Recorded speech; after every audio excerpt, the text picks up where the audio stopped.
Why does a mother stop calling her own daughter and just accept the silence? Why does a daughter let the calls go to voicemail year after year and never explain why? Linda hasn't heard her daughter Kate's voice in 2 years, not since the wedding. Kate hasn't heard her mother's voice in 2 years either. Same silence.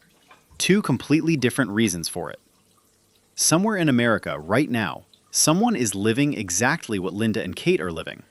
A parent, a sibling, a child, gone from each other's lives, with no fight anyone can point to, and no ending either one of them chose out loud. It's not rare, it's not even unusual. So why does no one talk about it? And why does everyone going through it feel like they're the only one? If you're the parent in a silence like this, you already know exactly how loud that quiet gets. If you're the son or daughter, you know exactly how much judgment comes at you for not explaining yourself. Either way, stay with me until the end, because by the time this video is over, you're going to understand why families like this go silent, why both people usually believe they're the one who's right, and what it would actually take to close a loop like this, whichever side of it is yours. This video is going to show you what's really happening inside families like Linda and Kate's, and 2 terms researchers use for it that explain almost everything: ambiguous loss and the quiet cutoff. Here's the first question. How many families does this actually happen to? Researchers estimate that between 27 and 35% of Americans are estranged from an immediate family member. That's not a handful of broken homes, that's roughly 1 in 3. Linda and Kate are not the exception. They're the rule nobody talks about. So if it's that common, why does everyone who goes through it feel like they're the only one? Because estrangement is one of the only major life ruptures nobody announces. A divorce gets a status update. A death gets a funeral. What happened between Linda and Kate just got quieter every year until people stopped asking. So if silence is the only thing keeping it hidden, what does that silence actually look like from the inside? Most people assume estrangement starts with a fight, a slammed door, a phone thrown across a room. But that's not how it happened with Linda and Kate, and it's usually not how it happens at all. It starts smaller. Researchers call this the quiet cutoff, a slow withdrawal so gradual that nobody can point to the moment it became permanent. A call that doesn't get returned, a visit that gets shorter, a holiday where someone quietly isn't invited.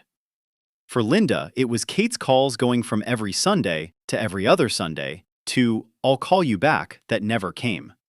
For Kate, it was showing up to Thanksgiving and feeling like a guest in her own family, one comment at a time, until staying away felt easier than showing up. By the time it's estrangement, nobody can even point to the moment it started. That's the quiet cutoff doing exactly what it does, working so slowly that neither person clocks it as an ending while it's happening. So if there's no single moment, how does anyone know when it's actually over? Before we go into what happened on both sides of this, I want to know which chair you've sat in. Comment parent if you're the one who got the silence. Comment child if you're the one who created the distance. Either way, I read every comment, and this is one of the only places people say the real version out loud. How does anyone know when it's actually over? Here's where it gets stranger. Ask Linda what happened and you'll get one story. Ask Kate and you'll get a completely different one. Here's how Linda describes it. I didn't do anything except tell her the truth about someone she was about to marry, and she cut me off for loving her enough to say it. Here's how Kate describes it. She didn't just disagree, she made me choose, over and over, until the only way to have my own life was to stop picking up the phone. 2 people, 1 relationship. 2 entirely different explanations for why it ended, and both of them are telling the truth as they lived it. So which version is true? Maybe neither. Or maybe both. Because what happened to Linda and Kate isn't usually about a single event. It's about 2 people who stopped being able to feel safe, understood, or respected by each other. And one day, distance started to feel safer than closeness. That's not a betrayal. That's not always someone being wrong. Sometimes it's what happens when a relationship runs out of ways to repair itself. This is what researchers call ambiguous loss. Grief with no death, no funeral, and no clear ending. Linda's daughter is still out there, alive, living her life, but she's gone from Linda's life all the same. And because nobody sends flowers for this kind of loss, people like Linda and Kate carry it in silence on top of everything else. But then that raises the real question: can it ever come back? Reconciliation is rarer than people assume. It doesn't happen because enough time passes. It doesn't happen because someone finally apologizes. It happens, when it happens, because both people are willing to admit their version of the story wasn't the only one. Linda would have to sit with the possibility that loving Kate enough to say something still cost her the relationship. Kate would have to sit with the possibility that protecting herself still hurt someone who was trying, however imperfectly, to protect her too. That's a much smaller number of people than the number who miss each other. So if it's that hard to come back from, what does that mean for the people living inside it right now? It means most people living inside this aren't actually waiting for reconciliation. They're waiting to know what to do with a loss that doesn't have a name. So, whichever chair you're sitting in, here's what you actually do with it. One thing before we get into this. This isn't a list of ways to reach them, convince them, or finally get them to understand. If that's what you were hoping for, I want to be honest with you. That was never something you had access to. Not now, and honestly, not before the silence started either. What you do have access to is your own side of this. Every step here is about you moving forward, with or without anything from them. Step 1. Name it. Most people in this situation spend years looking for a category that fits.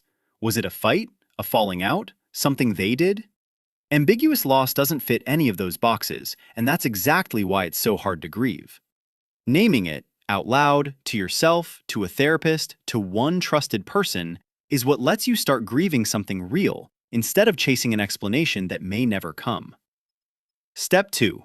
Write the version you haven't said out loud. Linda has never said the words, "I think I lost her trying to protect her," to anyone. Kate has never said, "I miss her and I still think I was right," to anyone either. Both things can be true at once. Write your version down, not to send, not to win an argument that only exists in your head anymore, just so it exists somewhere outside of you. Step 3. Stop auditing the relationship for a verdict. Most people replay the same handful of moments for years, looking for the one that finally proves who was right. That search doesn't end. It just keeps you standing at the same door, waiting for a verdict that was never going to arrive from outside you. You don't need to win the case. You need to stop trying it. Step 4. Grieve it like the loss it actually is. There's no funeral for ambiguous loss, so most people never actually grieve it. They just wait, quietly, for years, without realizing that's what the waiting is. Grief doesn't require the other person to be gone.